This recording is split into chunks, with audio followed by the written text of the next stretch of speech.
So let's do one more.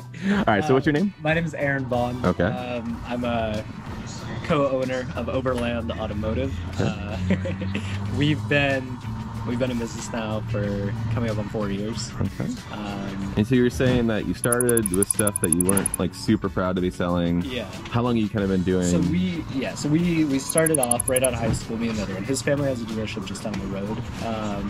We started off wholesaling. So that's primarily, you're looking for deals at auction and you're selling again back at auction to other dealers.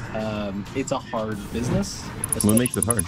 So back in the day, they didn't have things like Carfax and vehicle histories and stuff like that.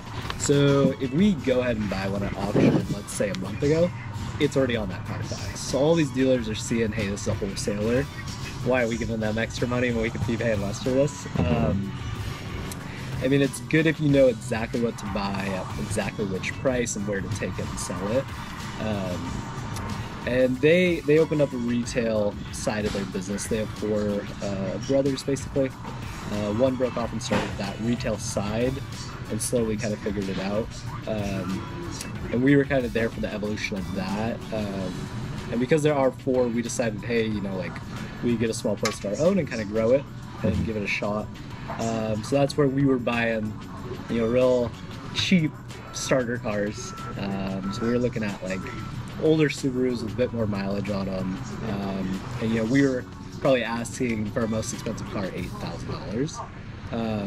And so from that, we've slowly evolved out, and that's kind of where we figured out our niches and what to buy, what not to buy. So there's like a lot of, I mean, every car has its Achilles heel.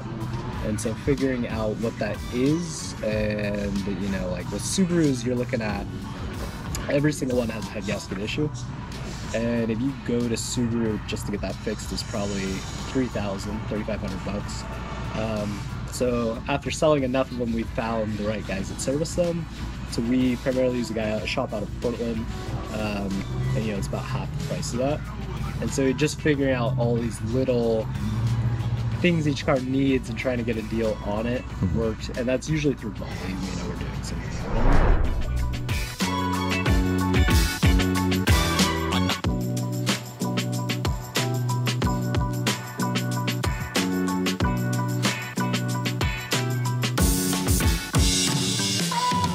So is the advantage for a customer with wholesaling, is that like curation? Is that... Yeah, so generally, anyone that knows how to wholesale is probably going to get you the nicest car for the best price.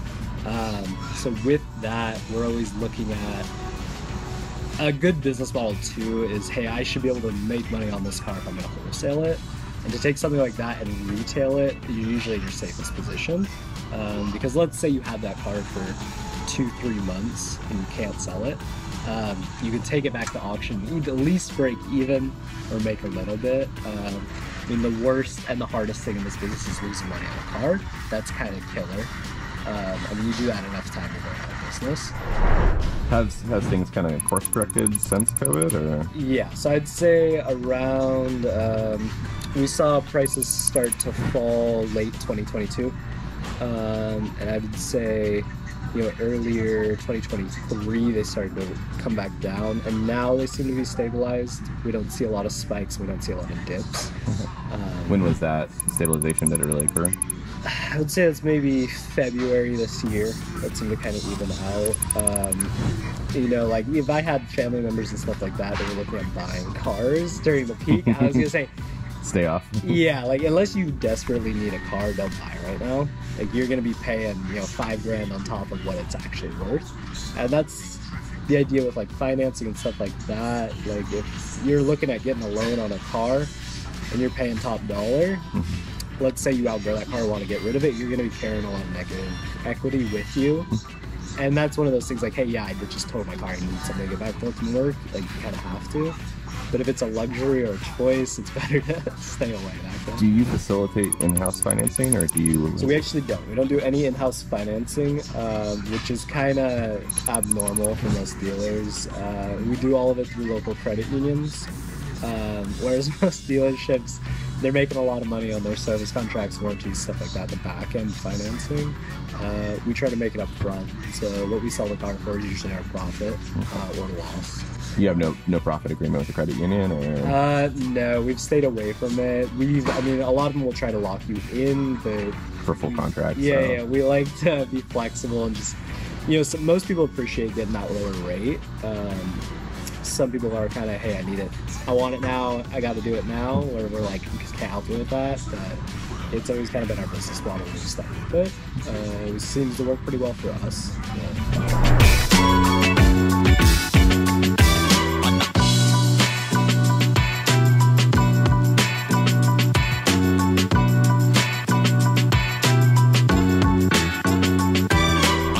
What has your relationship been with like Nexus? So like, what do you feel like has been like the strengths of your partnership with Nexus?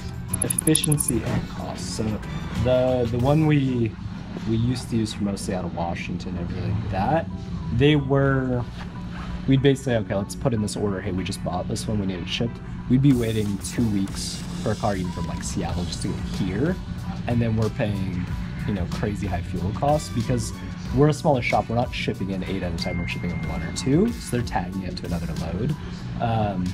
With them, I mean, they're adding us on to other people's loads that are more or less empty, I think. And so usually like once we put in an order, I'd say even if, okay, let's say we buy a car in Florida, it's gonna be here before the time it would take them from Seattle.